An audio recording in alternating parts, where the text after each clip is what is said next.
Well, hello there. It's another day. I'm Jim Harrington. And I am Bill Knight. Happy Monday. Hope everything's going well. You know, it was actually 10 weeks as of, what is today, 31st? So yesterday, 30th. Trump in office for 10 weeks now. Wow, 10 weeks. Feels like a lot longer, doesn't it? I mean, I think it does. I mean, he's done more in 10 weeks than Biden did in 4 years. Well, yeah, you know what? And the Democrats that are out there throwing as much mud and slinging everything they can. Hey, got a kitchen sink? Throw it at him.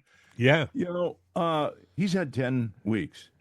Biden had 4 years, and everything that you're saying bad about him is Bidenisms. And some of this crap even goes back to the Obama era.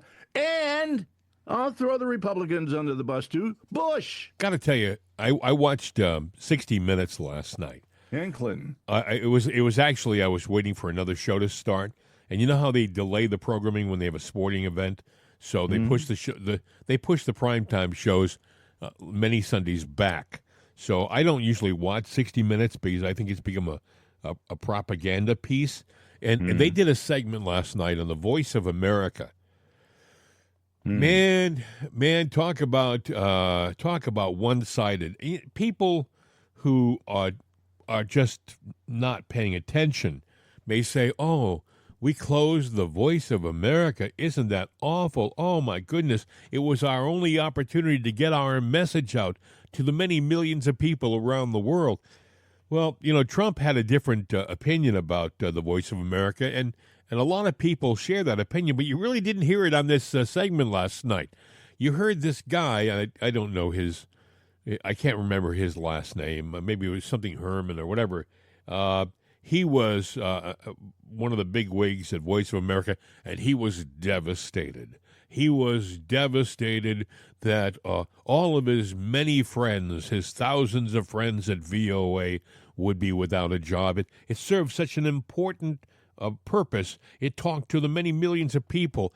And he said, here's the line that got me. He said, unlike other news sources from other countries, we showed the news, the truth, the real news, warts and all. And I thought, you're an idiot. First of all, for the most part, if you're paying attention, what they really were doing was mimicking networks like MSNBC, CNN, you know, the left-leaning networks. That's what they were doing on Voice of America. Voice of America was supposed to be neutral.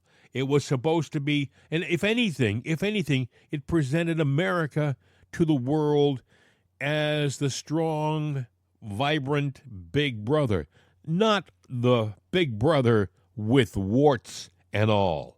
Okay? So Trump, you know, he's not a stupid guy, you know. Trump pays attention. You may think that he, you know, walks around and has a tan and plays golf. This guy does his homework.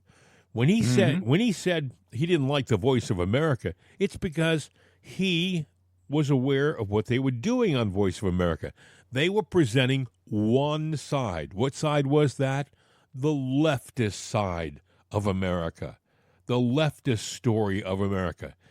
If you're going to present the truthfulness, a true story, you can present the left and the right. But what you really should be doing with an outlet like Voice of America, and what they used to do back in the 50s and 60s, was they presented America as a beacon of hope to the rest of the world. But technically, it was a propaganda machine for the good, but it's a propaganda machine. Yes. It's become a political propaganda machine now. That is exactly right. That's exactly right. It became a political arm of the left. And what's amazing, Bill, is these people who were talking on this segment last night, they just couldn't see it because they were leftists. They were leftist journalists. They call themselves journalists, but they're really spokesmen for the left. And they just cannot understand that all these people are going to be without work. First of all, with all due respect, it probably was incredibly overstaffed. They never talked about completely pulling the plug on Voice of America. By the way, a judge stepped in Friday. I forgot whether it was Boasberg or maybe I think it was Boasberg, and he put a halt to Trump's closing on the Voice of America. but I don't think they had intended to completely close it down.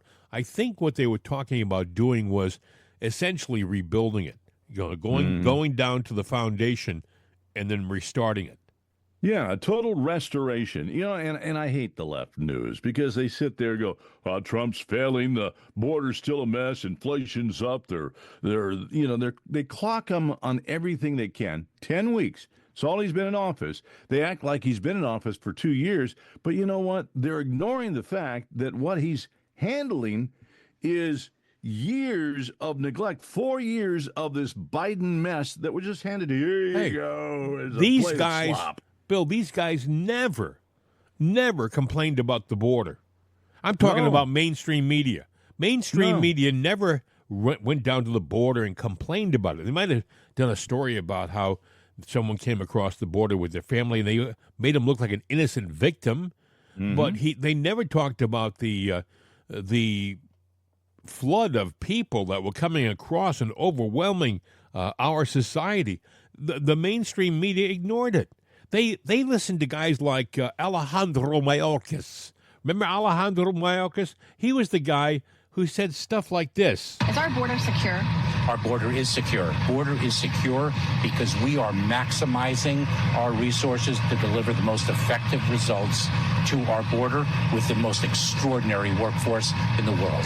The border is not open. It has not been open, and it will not be open subsequent to May 11th. That guy proved himself to be one thing, a blatant liar.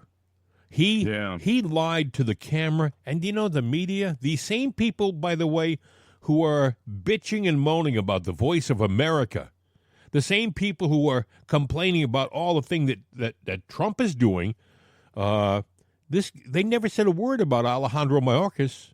They gave him deference and respect. Well, they got to quit blaming Trump for all of this. Again, 10 weeks, that he's been in office, or acting like it's 2 years or 4 years or whatever it is. And even Fox is going, you got to give him some time. I'm sitting there going, you know what you're waving at me. You know what they said about, they talked about Kerry Lake on 60 Minutes. Trump, who put former TV anchor and failed two-time candidate for public. That's how they didn't say anything positive. They labeled it like, she was a news anchor and a failed candidate. That's how they presented Kerry Lake in the 60 Minutes report. Of course. Friends, they've taken over a program like 60 Minutes, and they have crushed it. The left has. But according to the statistics I've got, you've got a really loud, minuscule portion of the population, the screaming, crying left, and they represent maybe 20%. You're going to listen to 20%. You're going to listen to 20%, and you're going to sit there and listen to even Fox going, well, you got to give them time. Oh, you got to give them a lot of time because you know what? There's messes that actually go back to the 90s that you're putting on Trump. He's not Moses, and it took Moses a while to part the sea too, just so you know. Exactly. Anyway, the VOA, they're talking about it like they were ripping up the Declaration of Independence on 60 Minutes. It was amazing. It's the voice of America. Yes, it's been around since I think the late 40s, early 50s. Mm-hmm. Yes, there was a time when we were up against communist nations when it was a beacon of the free world. It really meant something. But right now, its purpose has changed. It has been a subtle change. It has been a slow but deliberate change on the part of the people in government. They realized they had a method of convincing the world that the left is the right way to go. Think about that for a second. The left is the right way to go. And in all honesty, folks, it is a propaganda arm right now. And for Trump, and by the way, its budget is through the roof. Yeah. I mean, look. Go ahead, Bill. I mean, this nation is on a hangover, and it's going to take a while to sober it up. And you've got a hurricane going on, a disaster. And, and here's a broom, Mr. Trump. Could you clean things up? Yeah. you missed a spot over there. You know what I call a person that does that? Well, I can't say it on the podcast because we're gentlemen. We're kind of a family show here, yes. Yeah. Now, let me give you another story which kind of relates to this. They are bound and determined to do whatever they can to get Pete Hegseth, who, by the way, is an effective defense secretary. They want him out. They want the media and the left want him out. He's under attack in a Wall Street Journal hit piece. They said that he had Pete Hegseth, according to the Wall Street Journal, had his wife Jennifer, a private citizen. They have in quotes, a private citizen present at a meeting at the Pentagon when Pete Hegseth met with UK Secretary of Defense John Healey in early March. Hegseth's wife was also present at a meeting last month at NATO headquarters in Brussels. Now, they make it sound like this is the world's worst thing. She may only have, at the very most, a moderate security clearance, but yet she was in on these very sensitive meetings, the Wall Street Journal would have you believe. But there's one thing you've got to know at the very end of that story, and that thing is that the defense secretary can invite guests to meetings with foreign counterparts whenever he wants to. Well, I would say there have been a lot of politicians throughout the history of politics that have brought their wives. And a lot of times wives wear the pants. But in this particular case, she has a low-level security clearance. I think that's pretty much mandatory on all of them. You know, everybody gets background checked. So you got that. But we're telling that story as if there's some gravitas to it. There's facts to back it up. But, you know, what was it? A source that hasn't been identified, an unknown source. Of course. The mysterious source that can't be identified. Go ahead. It's an anonymous source. I have it on good word. I'm pulling this one out of my rectum, by the way, that he did. And this is what they're doing. Yes. All right? You know, you guys are famous. Where's your facts? Give me the proof. Well, let me ask Give me the proof. Let me ask you a question. I mean, have other presidents had their wives in important meetings? Well, let me ask you a question. Do you think that maybe Jill Biden sat in on many important security meetings for Joe? What do you think? Do you think she might have made some decisions for him? Well, I think there's a distinct possibility, sir.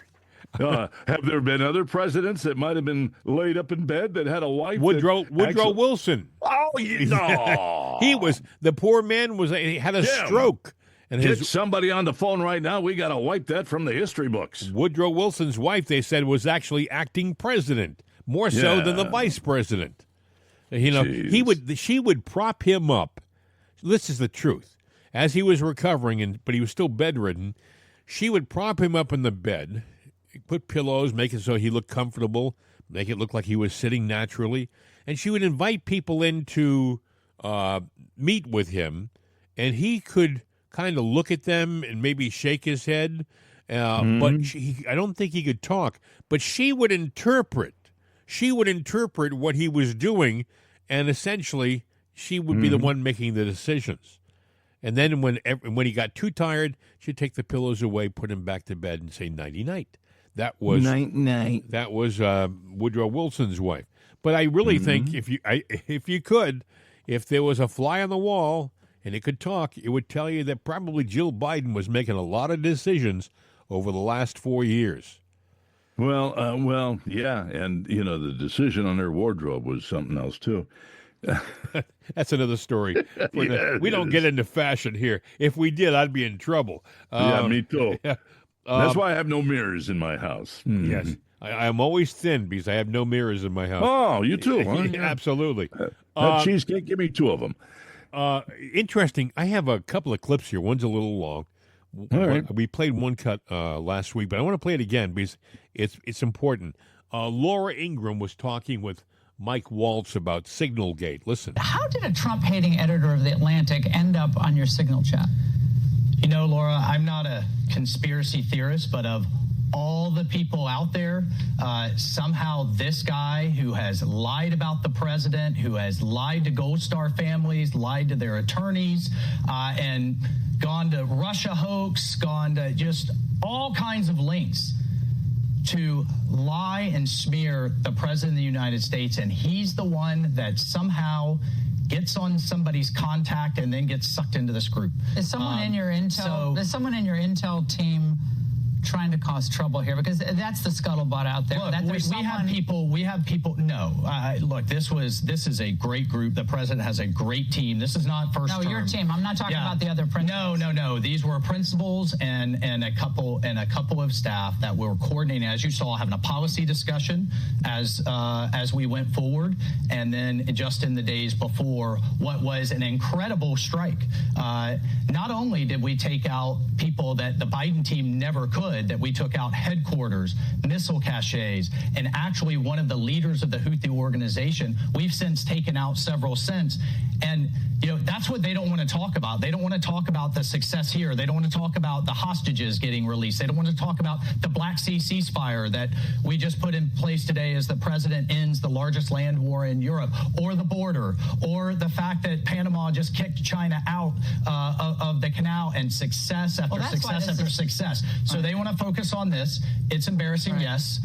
We're going to get to the bottom of it. I just talked to Elon on the way here. We've got the best technical minds looking at how this happened. But I can tell you for 100%, I don't know this guy. I know him by his horrible reputation, and he really is the bottom scum of journalists. And I know him in the sense that he hates the president, but I don't text him. He wasn't on my phone, and we're going to figure out how this happened. So you don't know what staffer is responsible for this right now? Well, look, a staffer wasn't responsible, and look, I take full responsibility. I built the group. My job is to make sure everything's coordinated. But how did the number? I don't mean to be pedantic here, but how did the number? Have you ever had somebody's contact that shows their name, and then you have somebody else's number there? I never make those mistakes. Right? You got somebody else's number on someone else's contact. So of course I didn't see this loser in the group. It looked like someone else. Now whether he did it deliberately or it happened in some other technical mean is something we're trying to figure out. Okay, I don't need to play the rest of it. That's basically what he said. He denied it. Now, yesterday, Jeffrey Goldberg, the other side, he was on Meet the Press with Kirsten Welker. And by the way, she greeted him like she was a fan and he was Paul McCartney. Oh, I'm so glad you're here. It's such an honor. I mean, I've never seen this. She's had interviews with the President of the United States, and she's been on The Attack. She meets this guy, and it's like she's meeting some guy who came down, from the mount with the tablets. But I'll let you hear the rest of it, and we'll talk about it. Listen. And joining me now is the editor-in-chief of The Atlantic, Jeffrey Goldberg. Jeffrey, welcome back to Meet the Press. Thank you. Thank you so much for being here after an extraordinary scoop and week for you. We really appreciate it. I want to start with what we've been hearing from administration officials throughout the week, various excuses, explanations for how you were added to that Signal group chat. Take a listen to some of what we heard. Maybe Goldberg found a way. Maybe there's a staffer. Maybe there's a very innocent staffer.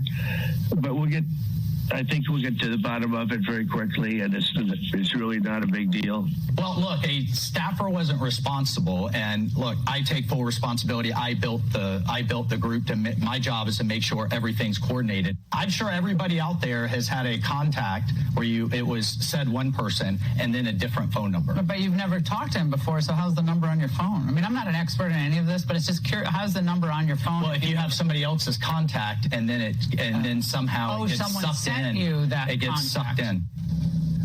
Jeffrey, what do you make of those explanations? Well, This isn't the Matrix. Phone numbers don't just get sucked into other phones. I don't know what he's talking about there. Very frequently in journalism, the most obvious explanation is the explanation. My phone number was in his phone because my phone number is in his phone. He's telling everyone that he's never met me or spoken to me. That's simply not true. I understand why he's doing it. But this has become a somewhat farcical situation. There's no subterfuge here. My number was in his phone. He mistakenly added me to the group chat. There we go. Okay. So, by the way, in the article that I read, they made it sound like it was this guy, by that statement, was tearing Waltz's story apart. And first of all, and this is a picture, by the way, of Waltz standing next to Jeffrey Goldberg at a function. And we talked about this last week, but it's not unusual for politicians to have their picture taken with strangers. It happens all the time. They're standing up there, someone comes up and says, "Mind if I get a picture?" Sure. Smile, that's it. Walk away. Now, even if he had a casual relationship with this guy, even if someone says you might want to keep this guy's phone number in your phone just in case something big happens, you might want to connect with him. It doesn't mean that they had a relationship, a professional relationship. They implied, the article that I read, and it's kind of was surprising because it was from a right-leaning source, that maybe Waltz was a source for Goldberg when Waltz was in the House. But there's no proof on that. There's no substance on that. Waltz says it boils down to his word over Goldberg's word, and that's it. And by the way, I for the time being, I'm going with President Trump. He's the boss. And even if there was an issue where by accident he included Goldberg, and maybe he even bumped into Goldberg and had his number in the phone, so what? If the president says, okay, we're going to give you that mulligan, you made a mistake, move on. They're not trying to let him move. They're not letting him move on, Bill. Yeah. No, they don't. And I got a lot of things to say on that. But, I remember an old commercial on phones, and I forget the name of the file in there. I think it starts with an N, but I don't know. Remember that. But you could take your phone, and I'm sitting there going, "Oh, Jim, you want the contact?" Yeah. I would take my phone, hold it to yours, and it would transfer that because of a setting that's in the phone. Bill, they do it in movies all the time. Let's just make sure your phone is a few inches from their phone, and we'll get all the files. Yeah, it's a phone. It's a system that's built into the phones, has been for, I don't know, 10 or 15 years, but, how soon we forget, what is it, Meet the Press? Yeah. Meet the Press. Okay. Kristen Welker. That's like your Sunday morning dose of colon blow, and it just, and you know what? It smells like Democrat BS. It's just nothing but. Well, she was just delighted to have Jeffrey Goldberg on her set. Could you hear her glee? And Bill, you should have seen her. It was bad enough hearing her being so unctuous, but to see her, it was like I thought she was going to jump in his lap, and he was like, I don't want to go there, but yeah, okay. And trust me, this guy was dull. Jeffrey Goldberg, thank you very much. It's like, okay, this guy doesn't like Trump, doesn't like this administration, and his purpose is to cause trouble. And by the way, he ain't alone. He's part of as far as the media goes, he's probably in the majority. There were probably a lot of people. I mean, you just watch. We talked a second ago about the 60 Minutes report. These people were. It was a hit piece. Another 60 Minutes hit piece. Bill Whitaker. They all, by the way, all these reporters like Bill Whitaker and I can't think of the other guys on 60 Minutes, but they all sound so official. And they have such a important delivery. And you have to say to yourself, could these guys be lying to me? Oh, no, because their delivery is so purposeful. They're so honest. They're so full of it. But trust me, they are so full of it. The other first thing that comes to mind now, I was thinking, what is it that keeps MSNBC going? What is it that keeps CNN going? Because their ratings are in the toilet bowl, okay? I'm just saying, I mean, being very honest, their audience has walked away from them. So how do they continue to pay the big salaries and keep the lights on and keep doing all the things at a level that has been their level? And you have to say to yourself, is somebody else sending them a check under the table? Are they being funded by some other source that we don't talk about in polite society? Maybe some of that money comes from money that's misappropriated. Could be. And the government, and DOJ is getting close to stopping that. And, they want to keep that cash flow going because that pays for, could they be a beneficiary of maybe something from, dare I say, USAID or some other organization like that? I have no proof, but I mean, could they be getting a barrel of cash to subsidize their lack of commercial success? I'm just saying. I don't know. I mean, it's speculation on my part, I know, but it just doesn't. If you've worked in our business, here's what I know from my. And I'm not going to get into a long dissertation on broadcasting. Please don't. I don't. No. Thank you. You're welcome. You're welcome. But I know one thing. Okay, if a station or a broadcast entity is not making money commercially, it has to make changes because it's not succeeding. It's not creating revenue. It can't pay its staff. It can't keep its lights on. Eventually, it's going to probably be sold in the commercial world because someone else is going to have to make a run at this. The present owners are running out of cash.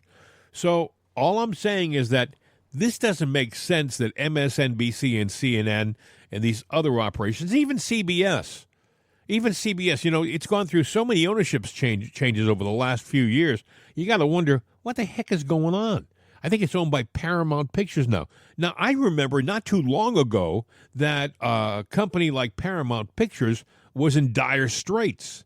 They were almost out of business. I know I'm older, but it's true. There was a time when Robert Evans, he had to save Paramount's bacon, and he did that with The Godfather. But they were just about on the doorstep of pulling the plugs and closing the doors, Yeah. And so I don't know. All of a sudden they've got enough. They're flush enough now where they can just buy CBS and suck it into the operation and make it. I don't know. Where's the money coming from? That's it. Where is the money coming from? Yeah. And, we talk about fairness, but that isn't the issue. The Democrats, they don't want anything fair. They just want to get Trump. That's all there is to it. Which brings us to the next story. All right. The next story is about what's happening with Tesla and with Doge. God bless Elon Musk. I don't know why he's doing this. The guy has more money than most countries, and yet he's putting himself and his businesses on the line. And he's doing it because he loves the country. He loves the United States. Here's what he loves. I don't think he likes where we're at right now, but he loves the principles and the ideals that we were founded on, and he wants us to go back to that, And so he was up in Wisconsin over the weekend. I think it was yesterday. And he was talking, having a big Supreme Court election. I believe Bill is tomorrow. That's a biggie up there. Yeah, there's a lot of gerrymandering going up there. And it's important for the Republicans to hold things, but the Democrats have an advantage if it's 50-50. I think Elon Musk, he offered to put $1 million out there. I forgot exactly how he's doing it. And either he's giving so many people $1 million checks for voting. I don't know whether it's a lottery. I think a lottery you can't do, but I think he's going to randomly give out some huge checks or a huge check to some lucky winner who is in Wisconsin and votes. He wants people, he's trying to turn out the vote. And of course, the left tried to stop him. The left took it to court on a quick, brought it right up to the Supreme Court, and the Supreme Court in Wisconsin said, we're not going to hear it. Well, wait, lottery is a prize, chance, and consideration. Just because you vote doesn't mean who you voted for wins, now does it? No. So you've only got chance, you got a chance to win, and consideration, the money you... Well, all he was trying to do is stimulate people to go out to vote. But he was talking about Doge on the stage yesterday. He was in this big hall, big convention center in Green Bay. And so he had this to say about Doge and what they're doing with the Doge. In this process, one of the things that we've discovered, which is, I think, on the fraud side, which is a really big deal, is that the Democrat administration, the Biden administration, has basically taken every arm of the U.S. government and bent it towards creating a financial incentive for illegal immigrants to come to the United States. Now, this is every part of the government. So, like Social Security, Medicaid, unemployment insurance, disability, even the IRS. So you can fill out a fake tax return and say you need a tax. Maybe I shouldn't tell people this, but it'll actually work. I mean, mostly. There's some chance you'll get caught, but if you fill out a fake tax return, you can just get a tax refund, even though if you didn't pay taxes. So. We're trying to stop all these things, to say, okay, well, let's stop the waste and fraud, and we also need to turn off the massive financial incentive for illegals to come to the United States and stay in the United States. And this is really the thing that is causing the Democrats to lose their mind. Because they're actually spending, at this point, tens of billions to attract and retain illegals in the United States. It's really on that scale. It's a gigantic number. And the goal is to turn all the swing states blue. That means Wisconsin. So that's the goal. So with the asylum program, if they can get a green card within a year, and then they can get citizenship as quickly as 4 years after getting a green card. It's because the first year of being asylum counts for the 5-year citizenship waiting period. So this is a very big deal. So a number of friends of mine have actually joined the government and in order to help with this process. And that process is Doge. Mm-hmm. He's talking about the Friends. Right. Is the Department of Government Efficiency. But it's amazing, Bill. He talks about how it's a deliberate and expensive process to bring these people into the country. And by the way, it isn't just the Democrats that are paying for this. You and I are paying for this with government funding. USAID probably was giving a large chunk of money to organizations, NGOs, and things like that were helping to facilitate these illegals from coming into our country. But anyway, he was talking about the left burning Teslas. Listen. Isn't it shocking how much violence and hatred is coming from the left?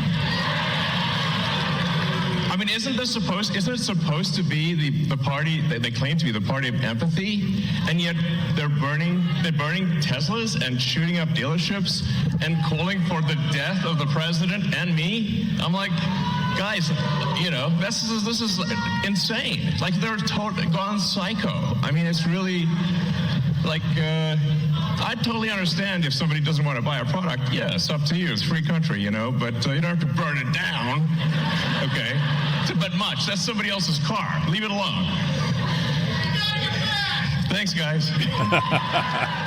It was a warm and friendly crowd for the most part in Green Bay. There was a moment though that, and this is a paid heckler, but they bring someone in, and this someone in the back row somewhere, and but listen to how he handled the heckler. Yeah, it's really wild. So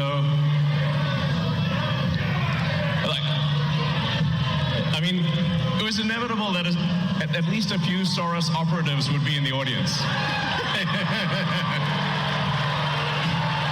Give my regards to George. Say hi You to George for me.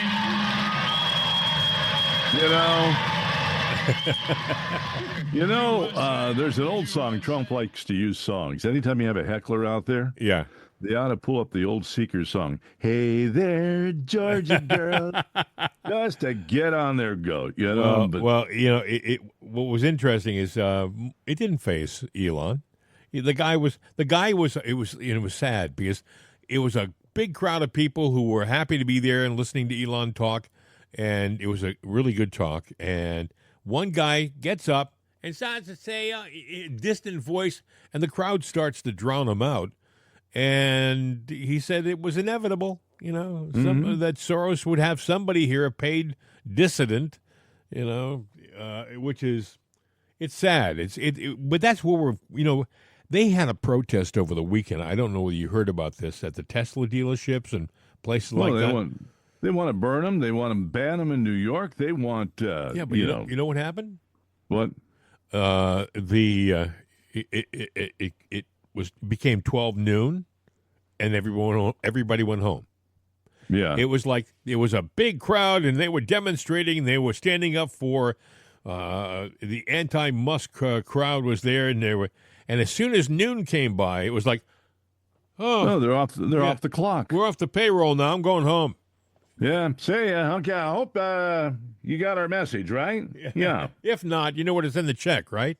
Yeah. Make sure the check gets here, because I don't protest for nothing, And that's the sad part, Bill. A lot of these people are paid. A lot of these people who were, that the firebombing and stuff of these cars is a, it's a coordinated attack. I would say, there should be cameras there. And if we know they're paid protesters, if we don't know how much they got paid, we'll just go ahead and estimate. Well, what have they all done? But what have they all done, Bill? They've all learned the best thing to do is wear a mask. Yeah, well, there's a way around that, too. And we could find out who they are and just sit there and say, oh, don't worry. But, we know you got paid. So there's a special protest tax. Oh, it's 90% of what you got. Yeah. Stick them in the tuchus. How about 110%? Well, that would be good. Yeah. Well, or 150% because they do damage. Yes. These are difficult times. And by the way, when you heard Elon Musk talk about whatever happened, they were the party of peaceful protest. Not anymore. Not anymore. This is a concerted, violent assault on our society. These people are doing things that should never be allowed. And I heard people say, well, what Pam Bondi and Kash Patel have got to come down like hammers on these people. They've got to do something. PDQ. Okay? They got to do something, but, the wheel turns slow, and it doesn't, you can't do things fast. And then you got the radical left out there stomping all the way, getting in the way. That's just what they do. So it is going to take some time, and that gives them all the time in the world to do their little rehearsed scripts. He's a failure and all of that stuff. He's not a failure. It's going to take some time to do it. Give him a chance. As a matter of fact, how do you undo, 4 years of Biden, 8 years of Obama, Biden, and even the Clintons and Bush? This stuff goes back to the 90s. A lot of it. You know what I'm concerned with? We were kind of promised that we would hear things like, well, forget the Epstein files. That's a given. We were told that was going to be right away, and we're still waiting, okay? But something as common sense as the assassination attempt in Butler, PA. Who's holding it up? What the hell is going on? Who's holding it up? Why aren't we being shown every single thing? I'm sorry. I don't believe for a second that this kid was working for himself by himself.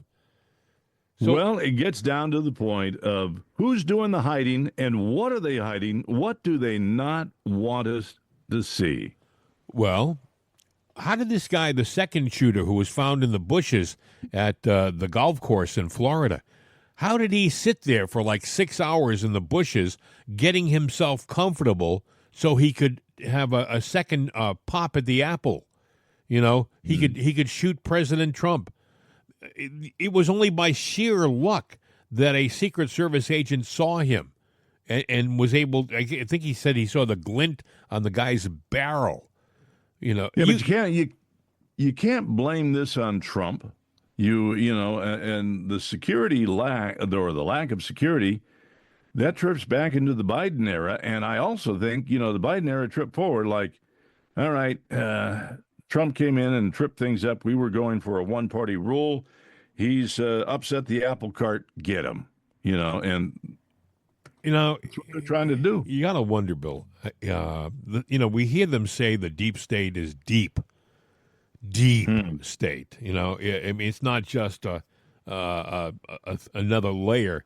It's like multiple layers deep beyond what you see. Because you look at the information you saw that was handed out, and by the way, it wasn't everything on the Kennedy assassination.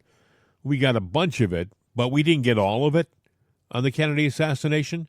And there's no guarantee we're going to get to see the other pages on the Kennedy assassination. But what we've learned is that it probably wasn't Lee Harvey Oswald by himself if he did it at all. I don't think he did. There are some people who say they have that NBC has got pictures of Lee Harvey Oswald on the street. Listen to this. I would like to actually tell the American people, it was made aware to me this evening that NBC actually has a video that's never been seen before. We're actually going to be sending a letter requesting that from NBC because it allegedly shows Oswald near the vehicle when the assassination took place, which means that he couldn't have been the shooter. So again, we're tracking down all this information. But look, there's even a CIA document that came out that Mr. Morley pointed out that actually said that the CIA never bought the lone gunman theory. And so I think the American people had an inclination as to what we were saying, but we never had the hard evidence until now. And so it's important to note that in a free and fair society, how could you operate or have an agency operating in the shadows? And so kudos to President Trump, also Director Radcliffe and Tulsi Gabbard for pushing for this transparency. It is going to be generational changing that they've done this. And we hope to bring forward legislation to ensure that this never happens again for future generations to come. You're saying NBC has been keeping this tape of Oswald under wraps?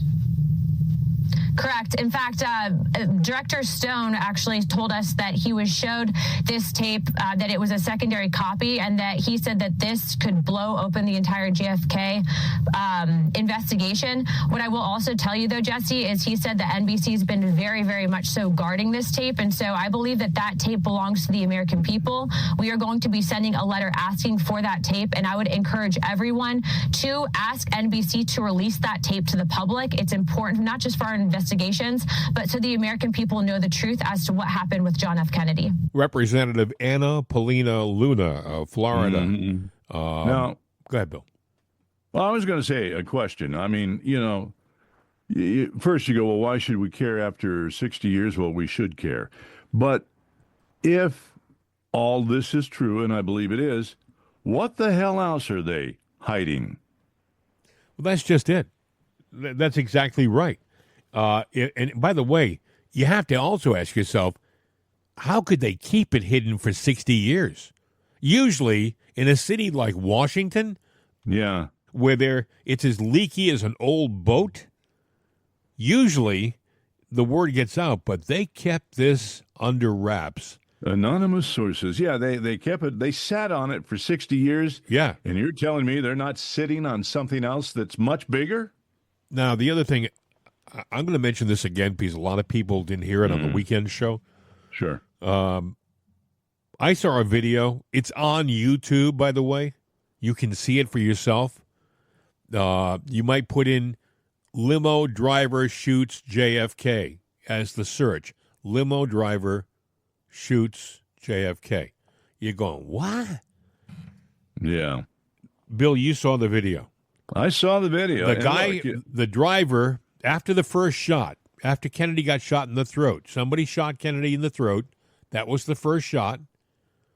And his wife, Jackie, was trying to deal with him, because all of a sudden she realized he had been shot, Kennedy is kind of leaning forward a bit. Conley has already been shot in the seat in front of him, and his wife is taking care of him. So everybody in the car is paying attention to the victims, right? Well, what did the driver do? The driver of the limo. You saw the video. I didn't believe it at first, but it's there. Yeah, the driver, his hat on, he's looking in the mirror, the rear view mirror, and he pulls up his left hand and brings it over his right shoulder and pops off a shot. Now, he's got a mirror to aim it, but you can't take your right arm or your left arm and go around behind your neck on the right side. So you're going to hit the right side of his face, which is where the angle of attack happened. But now you're talking about, except for, Mrs. Kennedy, everyone was shot in the car except one other person. Now, if I were going to do something, I would have made that, shooting gallery by taking out the driver, because then the car's dead stop and nobody survives. But the driver was a part of it. Well, listen, for the longest time, people thought it was the grassy knoll. And apparently the grassy knoll was a diversion. There's a lot more to what's going on than meets the eye. And people said, well, wouldn't they have heard the sound of the gun going off by the driver? And the answer is, it wasn't a regular gun. It was a compressed air gun, which makes no bang noise. And it also, they say, was tipped. The bullet that was fired was tipped in poison. You're saying, well, what does that mean, Jim? Well, I'll tell you what it means. It explains why during the autopsy, when they removed Kennedy's brain, they lost it. Well, nobody buys what happened or the story. But 60 years old, why do we even care? Why do we bother? Let's move on. There's more important fish to fry. But let's back this bus up. Let's go back 60 years. And let's just say, now that all the conspiracy is starting to unravel, and it really looks like our government took out its own leader, what does that say? It says they can do it anytime they want to. It says that maybe, just maybe, there's a playbook, and they used it again this past July. Only it didn't work. What does that say about our government and everything that we believe? Well, here's what I believe. I believe that our government was built and founded on incredibly good principles. Well, I don't argue with that, right. But I think somewhere the train got off the track. I believe that there is a deep and effective element of corruption in our government. And I think it had some help, too, from the outside, to be honest. Well, there's a lot of people who will say that another country, an ally of ours, I won't say what country, but it's off the coast of England. I'm off the coast of France. I think I just gave it away. I think you gave it away. I was going to do something. Well, there's some speculation that England was involved. All right? Yes. I know there's people in England who listen to our show regularly. I love you. But I appreciate it. But there's discussion by people who are questioning whether there was an element in England that was involved with the assassination. They have been involved in our business ever since we were even thought of and conceived. And they've had their hand in everything that we've done. And I think they still think they're going to get us back in the fold. I think King Charles right now is trying to do his little thing. What's he doing with the Commonwealth thing? He's trying to get us to join the Commonwealth? It's honorary? I'm going to bestow upon you honorary Commonwealth. Well, then that makes us a part of the crown, doesn't it? Kinda. Honorary. Kinda. Commonwealth. Yeah. I would say to President Trump, say, thanks, but no thanks. We're okay. I would sit there and say, Mr. Charles, this is very nice. I've read it over, and I would recommend you take this. I think you need some some royal toilet paper. Yeah. So you know what you can do with it. Yes. If not, we will. We fought wars to not be in this situation. We're not going to hand it over. That would nullify everything that every lost soldier has fought for. Yeah. But getting back to, you asked the question, why are we concerned 60 years later about the assassination of Kennedy? Mm-hmm. I think it's because we never solved the problem. We never got the truth about the assassination ever, right? And and by the way, Bill, I don't think we have the truth now. Even with that chunk, that we have out, there's no definitive answer to what happened. I think that what happened in Butler. Hey, it's like that line from or that Jack Nicholson did. You want the truth? You can't handle the truth. I think we can. I think we're ready for the truth, and it's about time. The Democrats apparently can handle the truth. Would someone tell me what a 20-year-old kid from Bethel Park, Pennsylvania, has 3 offshore accounts, one in New Zealand, one in Germany, one in Belgium? What is it? What does this guy have 3 offshore money accounts in his name at 20 years of age? Would someone tell me why, when they searched his parents' homes, a very modest ranch home in Bethel Park? I've seen it, right? And no cutlery. Where does he have the accounts again? Say again?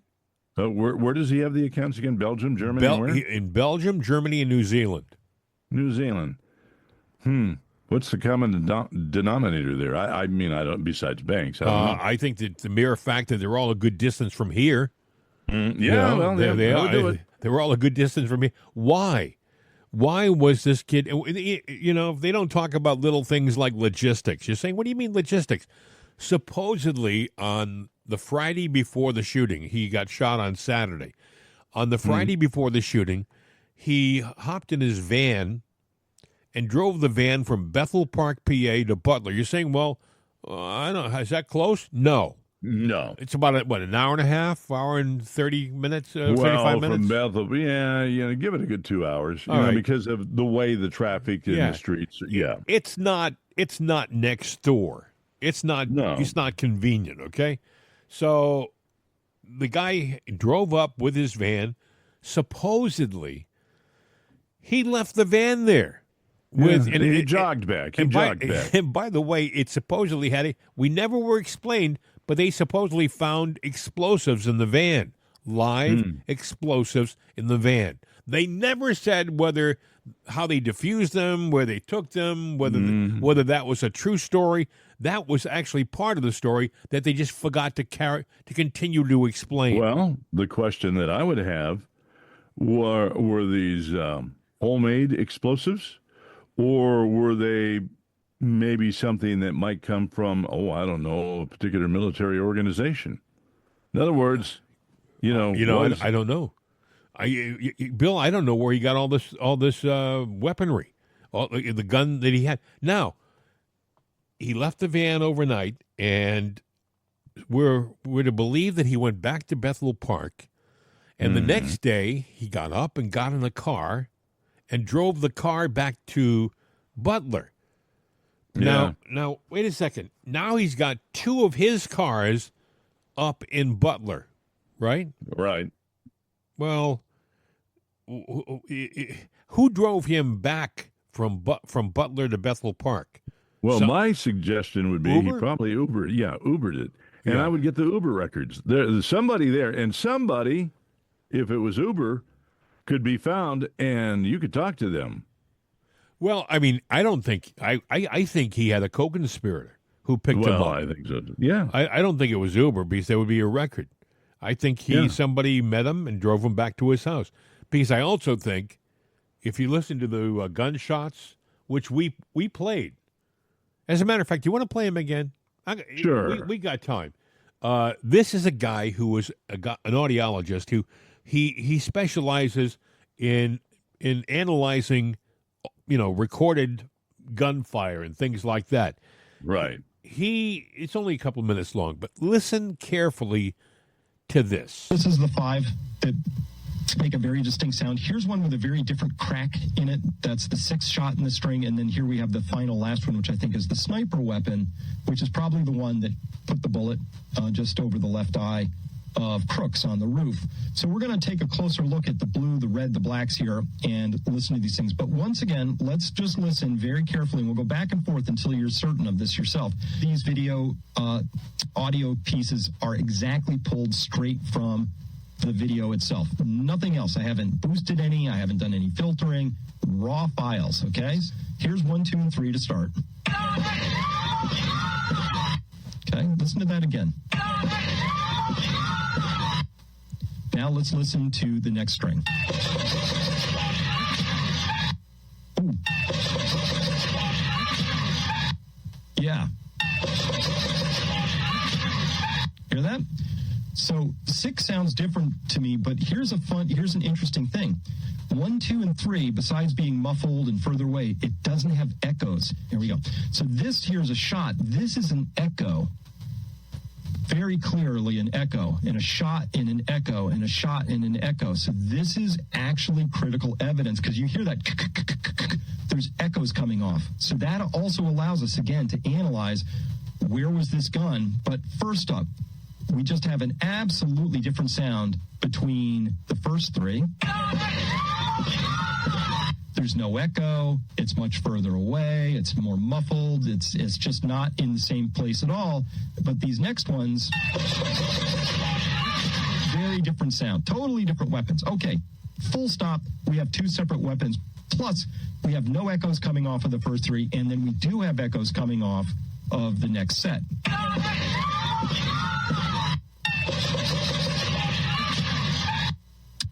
And that last one, that's different. That's not the sniper shot.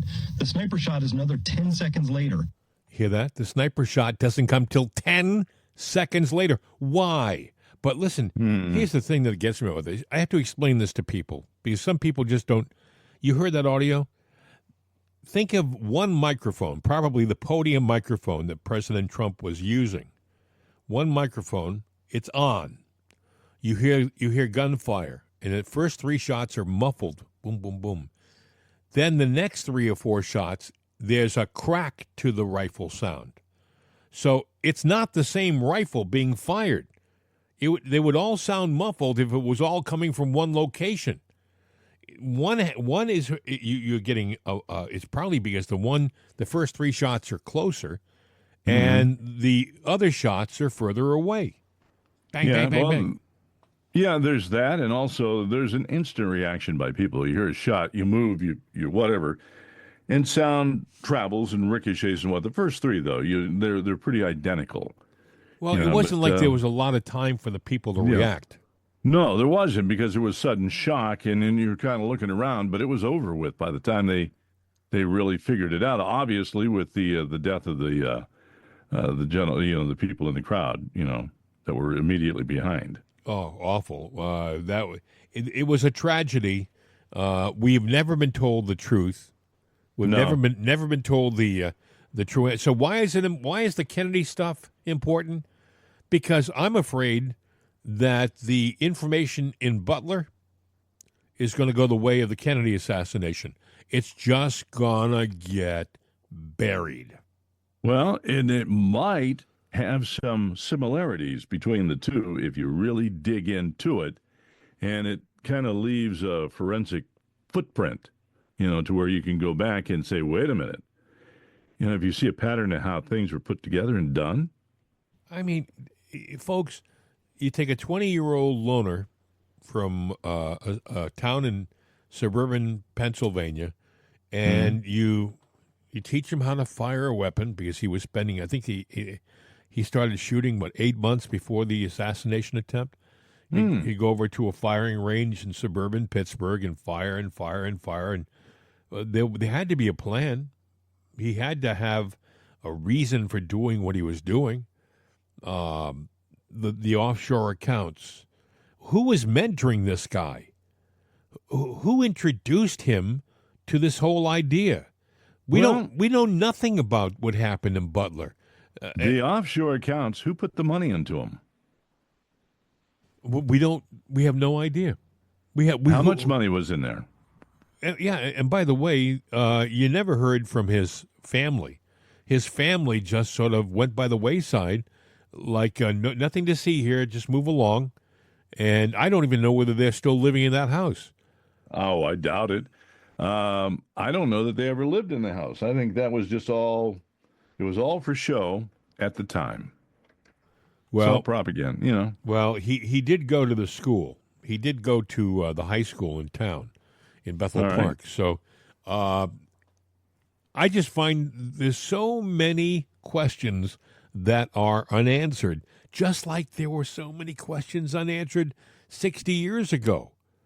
It's like our government has figured out that, and by the way, I sure as heck hope that this is not a accepted deep state method of changing governments. When things aren't going the way they want things to go, I hope they don't. By the way, with Kennedy, they discovered audio tape of Kennedy where he acknowledged the fact that he might be a target. If I can find the tape, I will play it for you. But I read what he said. He said something along the lines like, "Well, they'll be coming for me because I've exposed them now," or something like that. Yeah. He sensed that he might be a target. Yeah, but you know, I mentioned about the house and the school and all this stuff. You mentioned he went to the school, but you know, there were some oddities in that house. No silverware, as what I recall. Right. There was no cutlery. No cutlery. Yeah. So it was almost like this whole thing was a drawn-out, long plan, like they were a sleeper cell just waiting for their instructions. There was a movie out about 35 years ago called Telephone.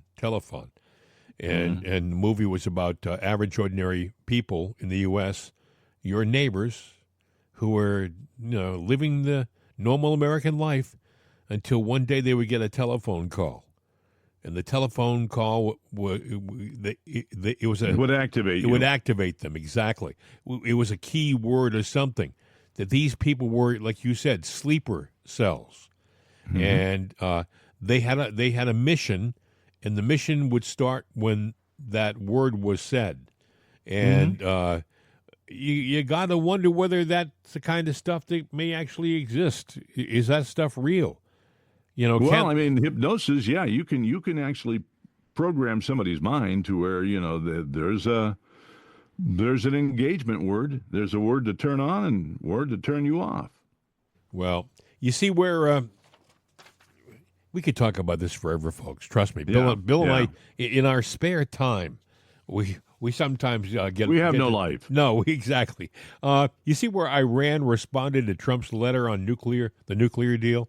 You know, Trump put a letter out and said something along the lines, I hope that you'll take us up on the idea of talking about how to better our relationship, something along those lines. And so Iran over the weekend came out with a response like, essentially, we're not interested. You know, it doubled down. The Iranian government has hardened its rhetoric, insisting it will not yield to U.S. pressure. Moreover, it has accelerated uranium enrichment to near nuclear weapons grade levels, according to a November 2024 report by the International Atomic Energy Agency, suggesting that Tehran seeks to gain leverage before Trump returns to the White House. Well, they haven't got to that point yet, but apparently they're close. And I guess the response over the weekend was, we're not interested, Mr. President. We're going in our own direction. So, and Trump has said many, many times, this is not going to end well for Iran. This is not going to be a good thing. If you decide to not talk and to stop your nuclear ambitions, this may not end well for Iran. But Iran doesn't believe it. Maybe they know something in Iran that we don't know, Bill. Well, yeah, it could be. Well, you know, how long have they been enriching their uranium? Yeah, they've been doing it for about 6 years, 7 years. And yeah. They always kept saying, we're really close. I thought that they were doing it back in the old Gulf War days. They were. So, you know what? I think that's just long. Yeah, we're getting close. We're getting close. I would venture to say they already have it. Well, that might be. And maybe their attitude is don't push us, But the other You'll thing find is, out. well, the other thing is this: what has happened when they've had a stance like they have now? Another administration will come in and say, "Here's several pallets of cash." You know, they'll dump like Obama did and like Biden did, money on the doorstep of Tehran. Like, oh, here's a lot of cash. Like that, like they're going to stop the war by giving them money. Well, maybe what it is, if they don't get money and Trump stays in, they've got no choice but to do something with them, and they don't want to spoil their own land, so they'll drop it somewhere least suspecting. But they're sitting there going, they might be waiting out Trump, going, well, when he gets out, we'll get another plane drop probably within the first week of a new Democratic regime. Well, I think that Tehran is. Don't worry about us so much, Tehran. I would actually worry about Israel. Yeah, Tel Aviv is what you should be concerned with, because they may not be as patient as the United States. They don't have to wait for us or get our permission for anything. Right? They don't, and I don't think they care what the world thinks. Interesting thing happened over the weekend. Israel has been bombing the living daylights out of the Gaza area. So Gaza came back, I guess, over the weekend and said, look, we'll start up the exchange again. We'll give you 5 prisoners in exchange for, and yes, Bibi Netanyahu said, no, we want all the prisoners now, or we continue. Enough of this exchange things. We're done with the exchange. You've shown yourself to be a bad negotiator. You don't bargain in good faith. You say you're going to do stuff, and you send the wrong bodies. You make light of the fact that you've killed people. Over the weekend, they had an interview on 60 Minutes with one of the hostages who was released, a guy whose wife and 2 beautiful children were murdered. And the people, the Hamas, said to him, oh, what's your problem? You get another wife and better kids. And better kids. That's what they said to him. To this poor guy who had lost his wife and beautiful family. Well, now the liberal left, and there's a lot of women out there, what did they just say about you ladies? Liberal ladies? You're expendable. You're no big you're deal. expendable. You're worth nothing. You're worthless. And that's the party that you hold honor to. Yeah. Think about it for a while, because that's what you want. Hey, we should take a moment to point out that we would like you to try our coffee. I know you're saying, coffee? You guys sell coffee too? Yeah, it's Jim and Bill's Right Side Coffee. It's a delicious medium blend roast and a medium decaf blend roast. You'll love it. Honest to God. The good news is that Bill and I don't do the bean picking. We have professionals do it, and they know their stuff. If Bill and I did it, it probably would taste a little bitter. But this coffee tastes phenomenal. You got to try it. Jim and Bill's Right Side Coffee. It's available in the rightsideshop.com, rightsideshop.com. But the easiest way to find is go to our website. It'sanotherday.com. There's a little button on the homepage on the upper left, and just hit the button, and it'll take you right to the place where you can buy it. Jim and Bill's Right Side Coffee. Yeah, there have been changes in the laws of selling overseas or selling here. Now, coffee, because it's a food, it has to be sold here. But everything else is available overseas. And, yeah, we did all the stuff, too. Wonderful. That's good news. And ensure everything is still going to be there. If you're overseas and want a Jim and Bill's Right Side Coffee, make a friend with somebody who lives in the U.S., and maybe they'll send you a free package of the stuff. Who knows? You never know. You never know. Maybe Juan, Jose, and the Border Crossers will sneak you one over the Rio Grande. Yeah. Wake up on the right side with Right Side Coffee. Wake up on the right side with Right Side Coffee. Okay. It's good stuff. It is good stuff.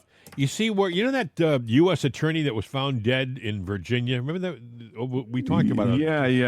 Now they know what she died from. I don't. I don't buy it really, because you see her pictures, and look, they say it's epilepsy. Yeah. It was a epileptic seizure. I've known people that have had epilepsy. I have actually helped somebody that had one of those fits one time, and I had to get 911 there, but take care of them during the time. It just didn't make sense. They say that her name is Jessica Aber, and she was involved with some very big federal cases. Yeah. What did she know? That's just it. She was involved with a lot of big stuff. She was a pit bull, they say. By the way, she looked like she just graduated from high school, but she was about 41, 42 years old. Yeah. And she was a real good lawyer, and they found her dead. And now they're saying, oh, she had an epileptic seizure. I hate to sound like a conspiracy theorist, but they can do a lot of things that make you look like.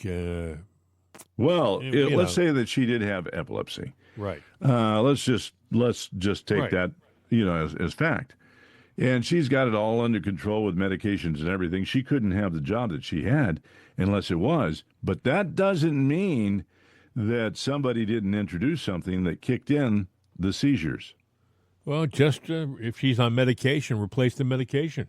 Yeah. I mean, I hate to sound like... with a placebo, yeah. There's a lot of things that make you go, Yeah. And they just expect you to... I hope to God... Well, look, it's sad that the lady's gone. It's very sad that she's gone, but they want you to just trust their answer. And the family, by the way, came out and said that. It was an epileptic seizure. But I just don't know whether they told the family the truth. That's just me, and I'm sticking to it. Let's see, other things that we should point out before we wrap this thing up. Darrell Issa, I want to play this to you. Darrell Issa, he discussed with, who was it? Somebody on Fox. I forgot which anchor. He was discussing, he has a No Rogue Ruling Act, which is going to limit district court judges their power to limit the executive orders of the presidency. Essentially, these judges are saying these little district judges who are supposed to take care of their districts. I know, it sounds crazy. They call them district judges for a reason, but they come out with these rulings and it affects the entire country. Well, Darrell Issa has this No Rogue Ruling Act coming out this week. Listen. Well, the bill is not a block. The bill simply restates the intent and the language that Congress used to create district court judges. District court judges are supposed to be limited to that which occurs in their district and has a nexus to their district. And many of these judges far exceed their authority, grab, if you will, a random plaintiff, and then make it a national injunction. And so we want to rein that in appropriately. We have 9 people on the Supreme Court so that no one justice makes a decision. When one judge makes a decision and holds up the administration for weeks or months, they've really preempted the Supreme Court.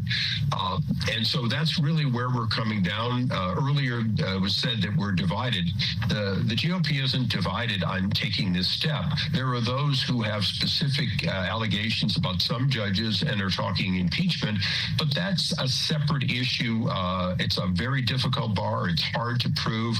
And as Attorney General, Deputy Attorney General, you said, it is not appropriate if we just simply disagree with somebody's mistaken, wrong, or wrong-minded decision. So we're going to do what we can do under congressional rules. We're going to do it quickly, and I think we're going to do it right. I do want to opine quickly on President Trump is not exceeding his authority on this question of only citizens voting. The Congress has acted in the Civil Rights Act, the Voting Rights Act, and a number of other areas, and those have all been sustained by the High Court. Congress has a responsibility or simply a right to preempt the states when it's appropriate to maintain the common good.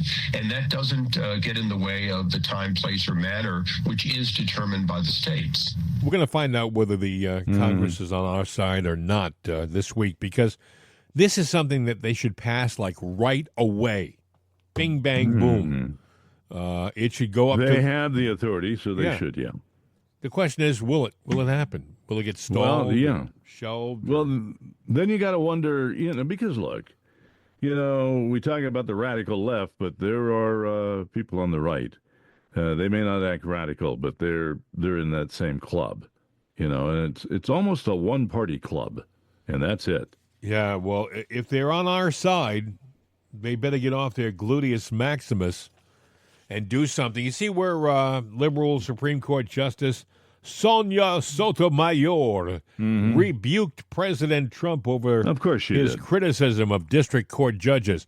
Oh, yes, I believe she said judges should be fearlessly independent. No, they're not being fearlessly independent, Judge Sotomayor.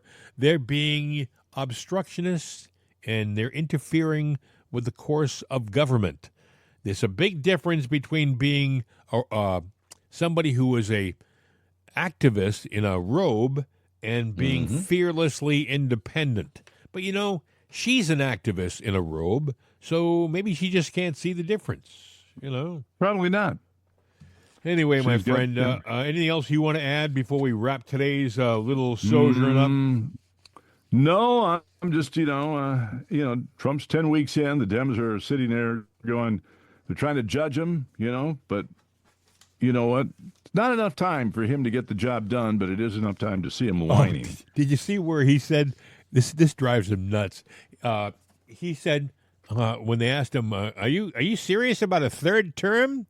Yeah. And he said, yes, I'm serious about a third term. There's a way we may be able to do that.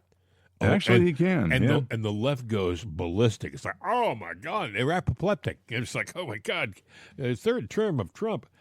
Oh, gosh, what a world. But that's going to draw fire by them, and that may sit there and get them to come out of their little rat holes. You know what amazes me? I would ask my friends on the left, if I have any left, how has Trump's term really hurt you? Now, you may say, well, look at all the people letting go in Washington, D.C. But if they were all doing nothing, their job, if we were paying a bunch of people to sit around, should they be working? And I mean, I'd love to have the people on the left explain to me in the private sector. Do you think you would have a business that had, half the staff sat around? No, that wouldn't work. No, it wouldn't. Anyway, I guess we're done, my friend. I guess it's we can put a fork in this one. And stick a fork in it and just make a promise. We'll come back to do it again tomorrow. Yes. And without any further ado, you can take us out of here. Hasta la vista, baby. We're out of here.